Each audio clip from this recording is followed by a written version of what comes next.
Good morning everyone, সবাই কীরকম আছো? আশা করি খুব ভালো আছো, সুস্থ আছো। আর এদিকে আমরাও ভালোই আছি। আজকে হচ্ছে কি বার? আজকে বৃহস্পতিবার। হ্যাঁ, আজকে বৃহস্পতিবার। আরও একটা ব্লগ শুরু করে দিলাম। আর সকাল সকাল দেবলীনাকে স্কুলে পাঠিয়ে দিয়েছি। ওর পছন্দ মতো টিফিন ওকে দিয়ে দিয়েছি। যে গতকালকে রাতেই ও বলে রেখেছিল যে আমি ওটা টিফিন নেব, তো ওর বাবাকে দিয়ে আবার আনিয়ে রাখলাম। হ্যাঁ, নিয়ে তারপরে বানিয়ে দিলাম। সকাল সকাল না মানে টাইমটা প্রচুর লাগে আর কি, আমাকে অনেকটা আগে উঠতে হয় এইসব টিফিন বানালে আর কি। আর হাবিজাবি টিফিন, বাইরের খাবার এইসব তো ওকে এখন দিই না, তো সেই জন্য আর কি বাড়িটাই করতে হয়। হ্যাঁ, তো সেই জন্য আর কি মানে ইচ্ছে না থাকলেও করে নিই। তো যাই, বাইরের কাজকর্মগুলো শুরু করি। গতকালকে ছিল হচ্ছে পাটের শাক, ওটা রেখে দেওয়া হয়েছিল, আর ঢেঁকি শাকটা খাওয়া হয়েছিল। তো এখন পাটের শাকটা আমি বেছে নেব। আর চিচিঙ্গা রয়েছে, বাবা এনেছে চাল কুমড়ো, আর কি মাছ এনেছে আমি জানি না, কারণ মা অলরেডি নিচে চলে গেছে মাছ কাটার জন্য। তো আসুক, তারপরে দেখি কি দিয়ে কি হবে। আপাতত আমি শাকটা বাছতে থাকি। তো যাই, কাজকর্ম শুরু করি, এসে না হয় আবার তোমাদের সাথে কথা বলছি। প্রচুর কাজ পড়ে আছে আমার, বিছানাপত্র, এই ঘরে বিছানা, ওই ঘরের বিছানা সব পড়ে আছে। এখানে চা খেয়েছি, চায়ের বাসন। তো আসছি আবারও কথা বলতে। সোজা চলে আসলাম একেবারে লাঞ্চের থালা নিয়ে। এখানে হয়েছে চিচিঙ্গা ভাজা, এখানে হচ্ছে পাটের শাক পেঁয়াজ দিয়ে, এখানে হচ্ছে আলু বেগুন ডাঁটা দিয়ে পুঁটি মাছের ঝোল, আর এইখানে রয়েছে পটল আর আলু দিয়ে রুই মাছের ঝোল। দাঁড়াও আগে খেয়ে আসছি, তারপরে কথা বলি। তোমাদের সাথে আর কথা বলাই হয়নি আজকে আমার। সকালের পরে সেই তোমাদের সাথে আর কথা বলাই হয়নি, একেবারে সকাল থেকে বিকেল হয়ে গেল। রান্নাবান্না সমস্ত কাজকর্ম শেষ করে ফেলেছি। তারপরে হচ্ছে দেখো স্নান হয়ে গেছে, ওইদিকে তোমাদের দেখালাম, খাওয়াও হয়ে গেছে। বাইরে দিচ্ছে না হাওয়া, ওইখানে নাইটিটা মেলা ছিল, তো ওখান থেকে তুলে তারের মধ্যে দিয়ে রাখলাম।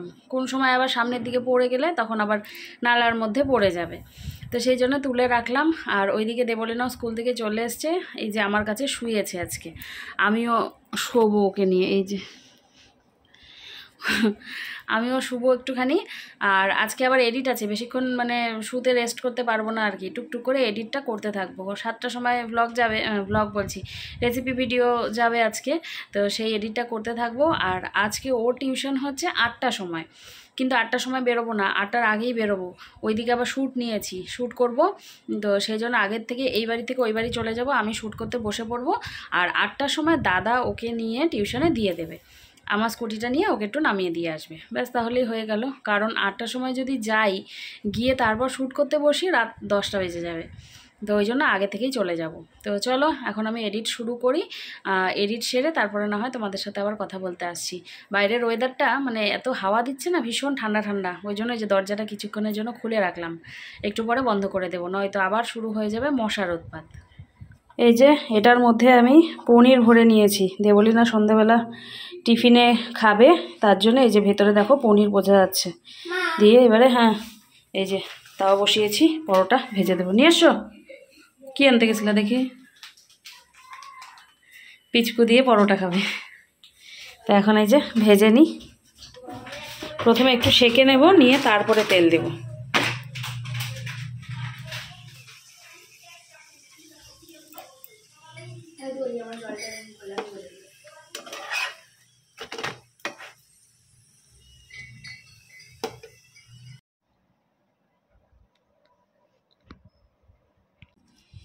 এই দেখো দেবলীনার ফেভারিট, বাবা কি গরম, এই যে ভিতরে একেবারে পনিরের পুর ভরা,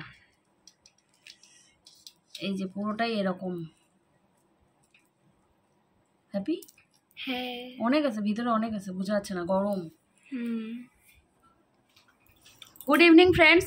তো ঘড়িতে বাজে এখন 7টা 26। তো ওই যে রান্নার ভিডিওটা ছাড়লাম, সেটা নিয়েই ব্যস্ত ছিলাম, সেই বিকেল থেকে এডিট সব কিছু করলাম। আজকে দেবলীনা ভাত খেতে পারেনি, মানে ভাতটা অল্প খেয়েছে, হ্যাঁ মানে ইচ্ছে করছে না খেতে, কেমন যেন বলছে লাগছে।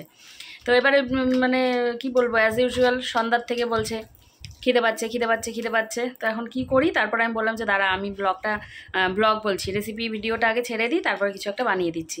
পরে কি বানাবে করে, ওই যে বলছে পনির আছে ঘরে, পনিরের পরোটা করে দাও। তো এই যে আবার একটা পনির পরোটা করে দিলাম। আর ওই যে সসটা টমেটো কেচাপটা শেষ হয়ে গেছিলো, তো ও আবার দৌড়ে গিয়ে দোকান থেকে নিয়ে আসলো, করে দিলাম। এখন এই যে খাচ্ছে, ব্যাস শান্তি। ভালো হয়েছে, খাও। এই রকমের ছোটোখাটো জিনিস কিন্তু দেখবে সময়ে সময়ে আমাদেরও খেতে ইচ্ছে করে, মনে হয় যে একটু এইরকম সেরকম খেলে ভালো হয় বা খাওয়াই যায়। তো সেই জন্য আর কি বানিয়ে দিলাম। আর ওর পড়া আছে আজকে 8টায়। ও আরও একটা কথা তোমাদের বলেছিলাম যে আজকে শ্যুট আছে, তবে আজকে শ্যুট হবে না, মায়ের বাড়িতে জল নেই, জলের অবস্থা খারাপ, আর আমি এখান থেকে জল টেনে টেনে নিয়ে যাবো, তারপরে হবে রান্না, আর ওই সীমিত জলে করা যায়। তো বললাম যে তাহলে থাক, আজকে তো একটা গেলই, আবার একদিন মাঝে বাদ যাবে, তো না হয় কালকে করা যাবে। তো চলো এরবারে ও খেয়ে নিক, তারপরে আমি রেডি হয়ে বেরিয়ে পড়ি। তুমি আবার ভাইবো না।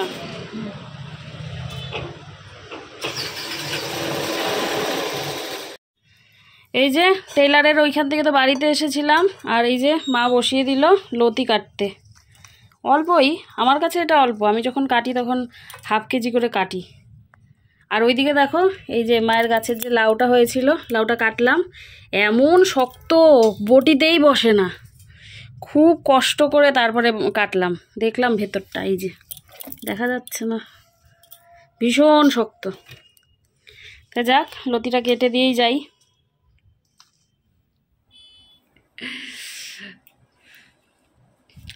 চুলের বেনুনিটা করছিলাম, এই যে চুলের বেনুনি করতে করতে মনে পড়লো যে তোমাদের সাথে তো বাড়িতে এসে কথাই বলিনি। আর এই দেখো আমি এখনও ড্রেসটাও ছাড়িনি, ওর সাথে কথা বলছিলাম আর কি। কালকে আছে অ্যাকচুয়ালি একটা টিউশনের ছুটি, তো আরেকজন টিচার আবার ডেকে নিয়েছে, তো সেটাই বলছিল যে মা একটা টিউশনে ছুটি পেলাম, যে ভাবলাম একটুখানি তোমার সাথে থাকবো, তো উপায় নেই, আমাকে হলো অন্য টিউশনে যেতেই হবে। ডাকছে যখন তাহলে যাবি। চলে আসলাম, আর টেলারে গেছিলাম, তিনটে কুর্তি দিলাম টোটাল, হ্যাঁ 3টে দিলাম, আরও আছে ঘরে, তবে আস্তে আস্তে করে দেব। দিয়ে ওই দিক দিয়ে একটুখানি বাড়িতে গেলাম, কারণ টেলারের রাস্তাতেই বাড়ি পড়ে। তো বাড়িতে যেই ঢুকলাম, চা খেলাম, চা খেয়ে নিয়ে তো মা বলছে কি কটা লতি রেখেছি, কচুর লতি কেটে দিবি, তাই আমি বললাম যে দাও, নাহলে তো মাকে কাটতে হবে আবার, আর মার সময়ের কি বলবো, আর প্রচুর দাম আর অভাবও, কতক্ষণে কাটবে কতক্ষণে রান্না করবে, তো সেই জন্য আমি আবার কোনো রকম আওয়াজ না করে কেটে দিয়ে আসলাম। তো সুবিধা হলো, সাথে রসুনটাও ছুলে দিয়ে এসছি, মা একেবারে শুধুমাত্র লঙ্কা কেটে করে নিতে পারবে তাড়াতাড়ি। তাড়াতাড়ি হয়ে যাবে আর কি। লতি কাটতে কতটা সময় লাগে তোমরা বোঝোই। তো তারপরে ততক্ষণে ওরও আবার পড়া হয়ে গেছিলো দেবলিনার। তো ওকে নিয়ে তারপরে এই যে চলে আসলাম। আর এইবারে ওকে বসাবো আমি পড়তে। ও ড্রেস ছাড়েনি, আমিও ড্রেস ছাড়িনি। এখন একটু নিয়ে পড়তে বসাবো, কালকে সকালে আছে স্কুল। আর আমাকে এখন প্রেস করতে হবে, রুটি করতে হবে, তবে আজকে আর আটা মাখতে হবে না। তখন যে ওর জন্য পরোটাটা করলাম সেটাই রয়েছে আটা মাখা, তো সেটা দিয়ে পটাপট করে আমি ওর বাবার জন্য দুটো রুটি করে দেবো। তো যতক্ষণ না আসে ততক্ষণ ওকে আমি একটু পড়িয়ে নিই। এখন যাব খাওয়া দাওয়া করতে। দেবলিনার পড়া হয়ে গেছে, ওর বাবাও চলে এসছে। মানে খেতে যাওয়ার আগে তোমাদেরকে একটা জিনিস দেখাই। আগামী 12 তারিখ মানে 12ই মে, 12ই মে হচ্ছে মাদার্স ডে, আমরা তো সবাই জানি।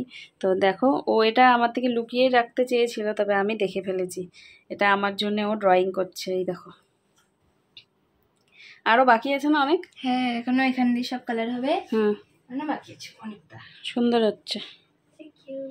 চলো এবারে খাওয়া দাওয়া করি, তারপরে কালকে আবার স্কুল থেকে এসে দুপুরবেলায় করবা, ঠিক আছে? চলো খাওয়া দাওয়া করে নি। খুব সুন্দর হয়েছে।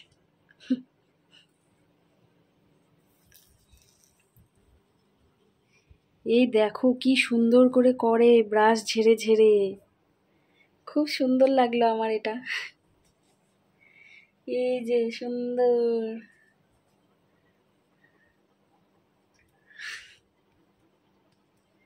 ওয়াও খুব সুন্দর হয়েছে।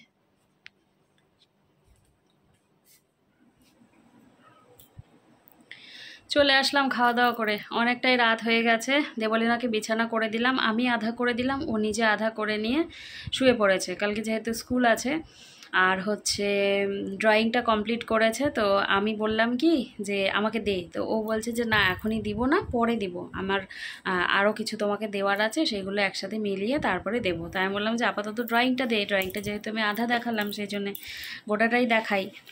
এই দেখো, তোমরা জানিও কীরকম হয়েছে। এই যে এটা হচ্ছে ড্রয়িংটার ফুল লুক, ফাইনাল লুক আর কি। কীরকম লাগছে তোমরা জানিও, মাদার্স ডে থিমের ওপরে। তো এটা এঁকেছে, আঁকানোটা বেশ সুন্দরই হয়েছে। মাঝে মাঝে এমনি করে আঁকে, এটা সেটা আঁকতেই থাকে, সব কিছু আর তোমাদেরকে দেখাই না, যেহেতু এটা মাদার্স ডে স্পেশাল সেই জন্য তোমাদেরকে দেখালাম। আরও কিছু বানাবে বললো, তো কি কি বানায় না বানায় বললো এখন বলবে না, তো যখন বানাবে তোমাদেরকে দেখাবো। তো চলো, এই ছিল আজকের ব্লগ। সারাটা দিন এইভাবে কেটে গেল। আর কালকে হচ্ছে অক্ষয় তৃতীয়া, আমাদের দোকানে হচ্ছে পুজো তো আগেই হয়ে গেছে পয়লা বৈশাখে, অক্ষয় তৃতীয়া হবে হচ্ছে কালকে হালখাতা। মানে ওরা সব অ্যারেঞ্জমেন্ট করেছে, মিষ্টির প্যাকেট, ক্যালেন্ডার, এইসব। ক্যালেন্ডার করছো না এবার কি 2 রকম? 2 রকমের ক্যালেন্ডার সাথে মিষ্টির প্যাকেট। আর ও চলে যাবে সকাল সকাল, একেবারে 9:30 10টার মধ্যেই চলে যাবে। অন্যদিন একটু দেরি করে যায়।